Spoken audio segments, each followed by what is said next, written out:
I think I'm entitled to personal attacks. I don't have a lot of respect for her. The guy we're running against, what's his name? Donald Dump. She destroys everything she touches. And if she wins, your finances and your country will never recover. No senior should have to choose between either filling their prescription or paying their rent. Kamala Harris and Joe Biden hold their first event together since Biden dropped out of the presidential race.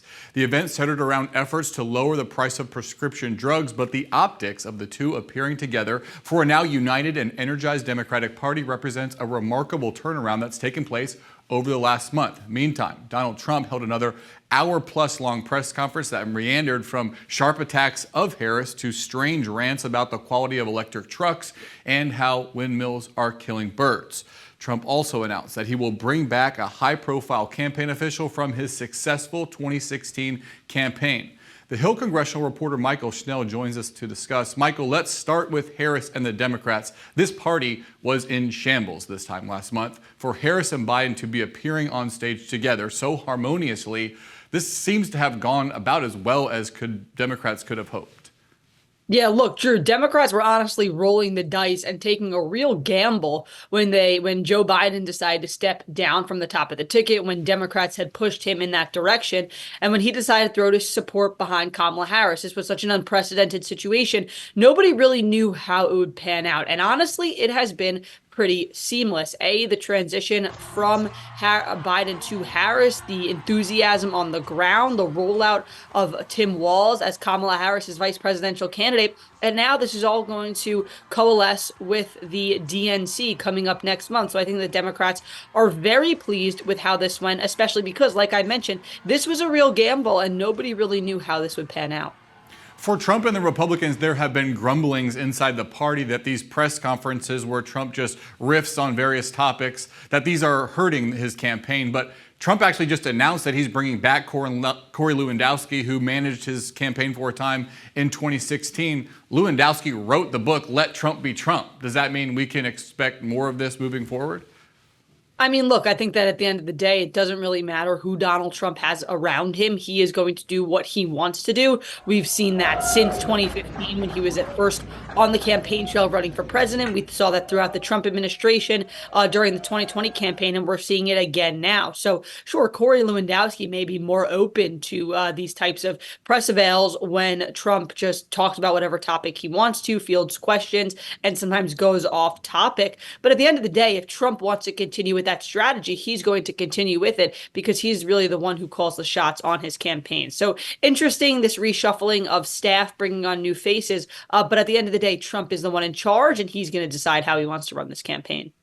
After that Trump press conference, the Harris campaign and her supporters quickly clipped and reposted some of the strangest parts with a heavy dose of snark. Now, I don't know how much this impacts the people outside of the very online crowd of people following politics, but it does seem that Harris and her supporters have an ability to kind of win the meme war.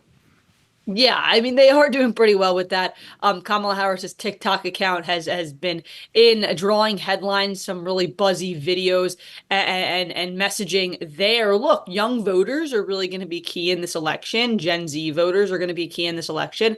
So you can see that the Harris campaign is kind of trying to target that part of the electorate, but also just get some traction and be buzzy and try to go viral in these different ways. And she seems to be succeeding in a lot of instances.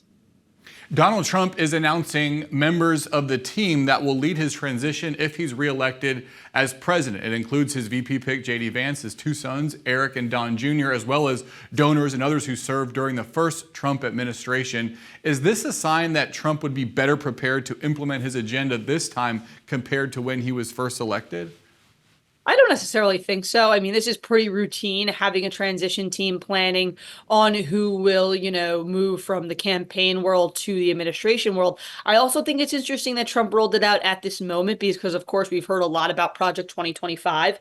It's that around 900-page plan for a Trump administration and a transition that was created by folks at the Heritage Foundation, which is a conservative think tank.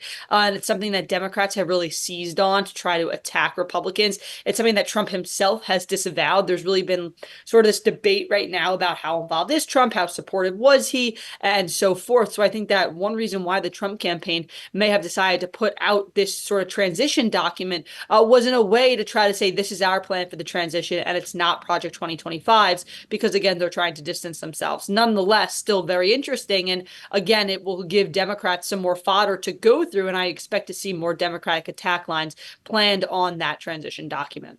And notable on that transition team, nobody with kind of direct ties to that 2025 Project 2025 plan. But let's talk about this new poll that shows Kamala Harris gaining ground among voters who disliked both Joe Biden and Donald Trump. There was so much talk of these so-called double haters and how they would vote. What are we learning now?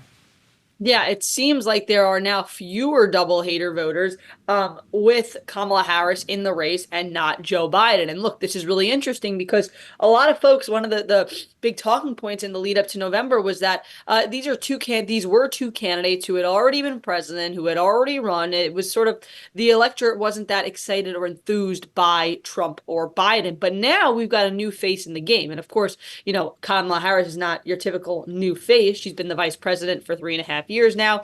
She ran for president back in 2020. She was a senator before that, but she's a new face at the top of the ticket at this juncture. So I think that it's exciting some voters, getting some voters who may have been unenthused by the two candidates on the slate excited now because it is a new face and it is fresh energy. That's at least what Democrats are saying. So it's a good sign for Kamala Harris, but still the caveat is always we're only less than 3 months away from the election, which is not a lot of time in the grand scheme of things, considering we've been talking about this race for 3.5 years.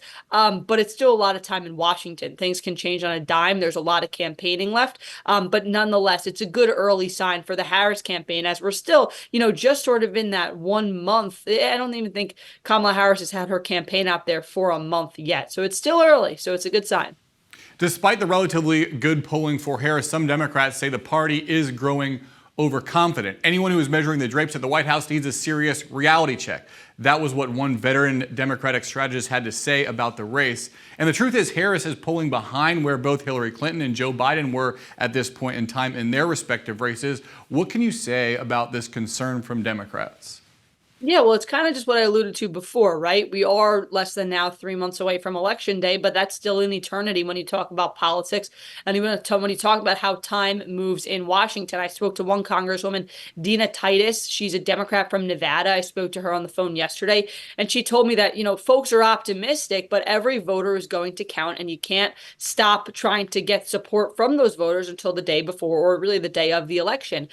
We've seen in both the national polling and the down ballot rate and the battleground races that this election is just so close by every aspect. So really all those voters are going to matter. So I think what Democrats are saying is sure, they're in a good place right now. Things have gone well for the past month, but they can't take their eye off the ball. They can't get overconfident and they can't, sort of lay back their efforts. They got to keep it up, ramp it up even, because we are approaching really the final sprint to the election.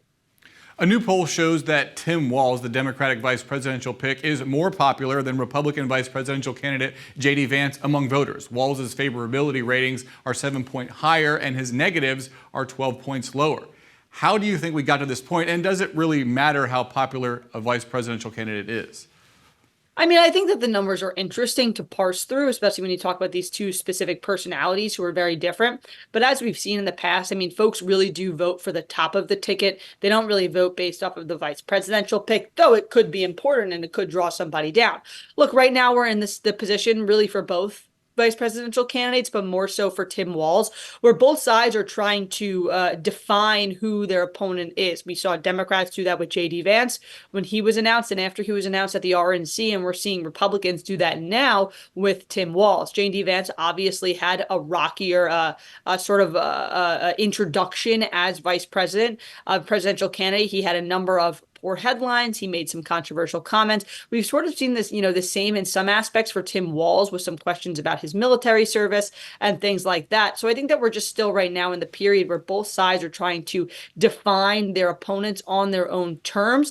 And once we hit about Labor Day, we'll see sort of the polls shake out when we get out of this introduction phase. But nonetheless, I mean, there are definitely interesting numbers to parse through as we get closer to Election Day.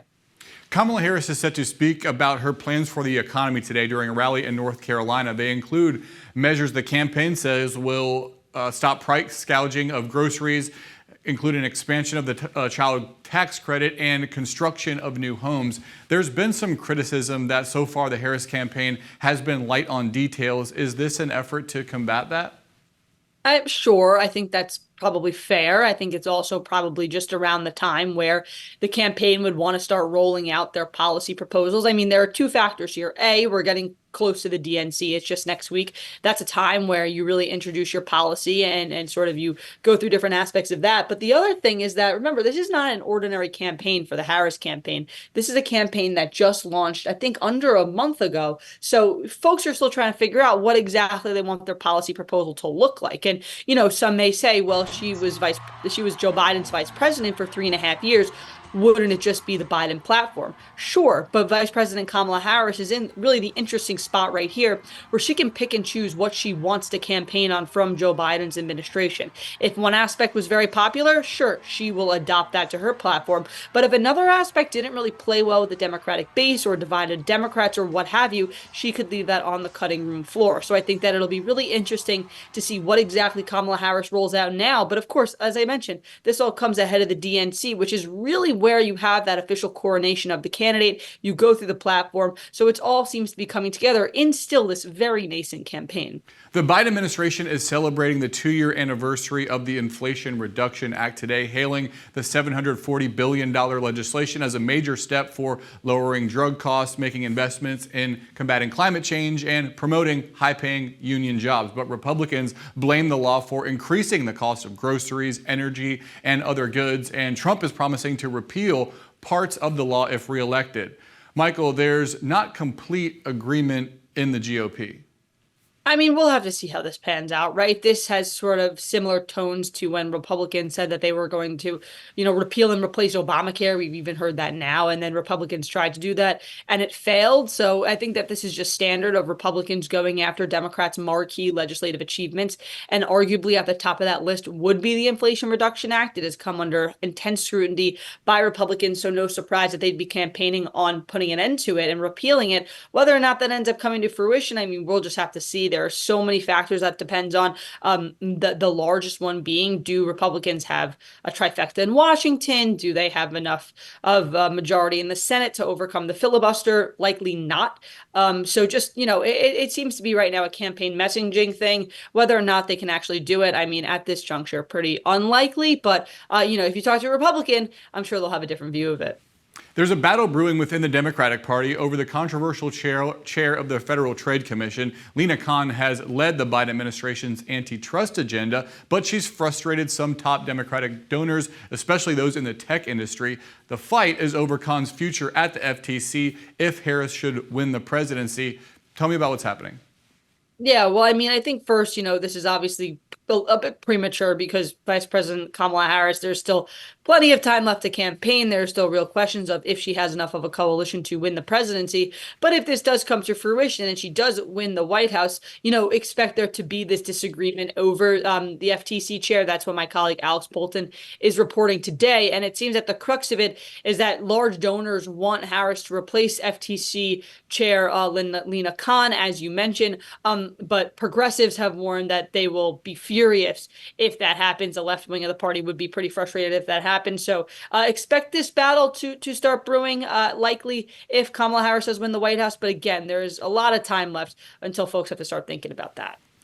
Democrats are optimistic that ballot initiatives involving abortion will help them take back the House, hold the Senate, and win the presidency. Up to 11 states could have abortion questions on the ballot in November. These initiatives have been very successful across the country since the overturning of Roe v. Wade 2 years ago. It's interesting, we don't actually have a test about how Trump will perform on the same ballot as abortion rights. How could that dynamic impact the election this fall? Right, because this all changed in the post-Roe world after the Dobbs decision, which overturned Roe v. Wade back in 2022. Look, I can tell you that Democrats, I spoke to a number of them yesterday, they are very energized about the situation right now. They say that these ballot initiatives that are on the ballot in several states across the country right now, there are 8 of them, most of them wanting to enshrine abortion rights in the state's constitutions.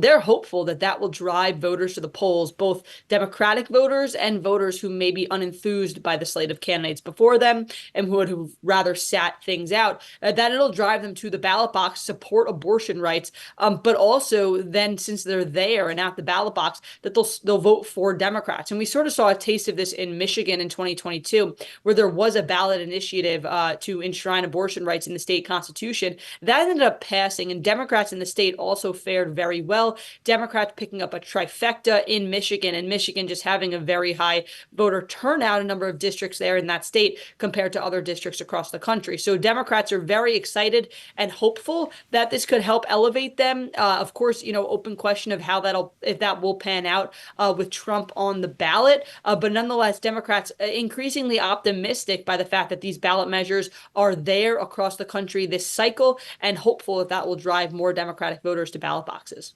In the state of Missouri, the Senate race between Republican incumbent Josh Hawley and Democratic challenger Lucas Kunce got somewhat fiery this week. The two came face to face at the Missouri State Fair and got into a heated discussion about setting up a debate schedule. Is this a preview of the Missouri Senate race and how it will play out this cycle? And Missouri has become a very red state. Do you think that Democrats have any chance of flipping it blue? It doesn't look like that right now. Look, right now, the Decision Desk HQ projects that Josh Hawley will win the race by upwards of 90%. As you mentioned, Missouri is a very red state. Josh Hawley is a nationally known figure. So I don't foresee him losing in this race. But in terms of this as a preview of how the election will continue, likely so. Of course, it is a seat that clearly this Democratic challenger wants to knock Hawley out from that seat. But he's pretty safe there, has a strong following, so we'll have to see how it pans out. But nonetheless, likely that Hawley will win the race in November and continue to serve in the Senate. The White House unveiled the first round of Medicare drug price negotiations. Lowering prescription drug prices has been a top priority for the Biden administration, and it seems to have made some headway in lowering costs. Republicans call it price fixing and say it will end up increasing healthcare costs while hampering innovation. How did these changes come about, and how do you expect this issue to play out in the election?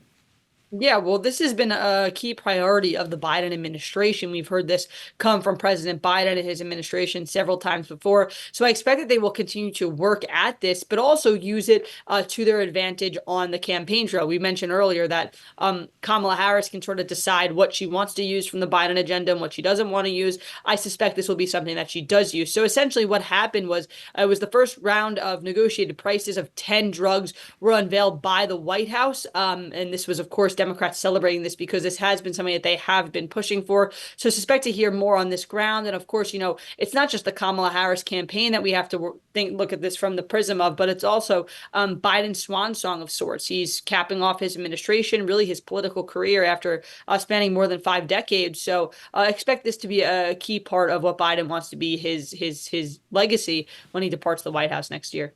All right, that's all I got. Mychael Schnell, thanks so much for joining us. Thanks, Drew. The Secret Service is making changes to how former President Trump is protected on the campaign trail. This week, they approved a plan to use bulletproof glass during outdoor rallies. It's a shift in policy for the Secret Service. In the past, glass has typically only been used for presidents and vice presidents, and only when deemed necessary. The change comes just 1 month after Trump was nearly assassinated at his rally in Butler, Pennsylvania. The House has since put together a joint task force to investigate that shooting. A bipartisan group of lawmakers sent a letter to Facebook parent company Meta this week saying they're concerned over reports the social media giant was promoting illicit drug advertisements on its online platforms. It comes months after the Wall Street Journal first reported that Meta was under investigation for facilitating the sale of illegal drugs. The letter cites a second Wall Street Journal report claiming that Meta had continued to promote illegal substances by running ads that are redirecting users to online marketplaces for the drugs. A Meta spokesperson says the company works with law enforcement to combat the activity. The group of lawmakers includes a list of questions in the letter and asks for a response by September 6. Scientists in California are warning of potentially toxic levels of mercury that are being released into the Alaskan water supply, even going as far as calling it a mercury time bomb waiting to explode. The research team says they have found evidence that climate change has led to Arctic permafrost to start melting. They say the melt is releasing long frozen mercury deposits into the Yukon River, a source of food and water for about 5 million people living above the Arctic Circle. They say the release of mercury will have serious environmental and health effects for the biome and the people living there. That's today's Daily Debrief. I'm Drew Petrimoulx. Be sure to like, share, and subscribe to the Hills YouTube channel, and come back here soon for the intersection between politics and policy.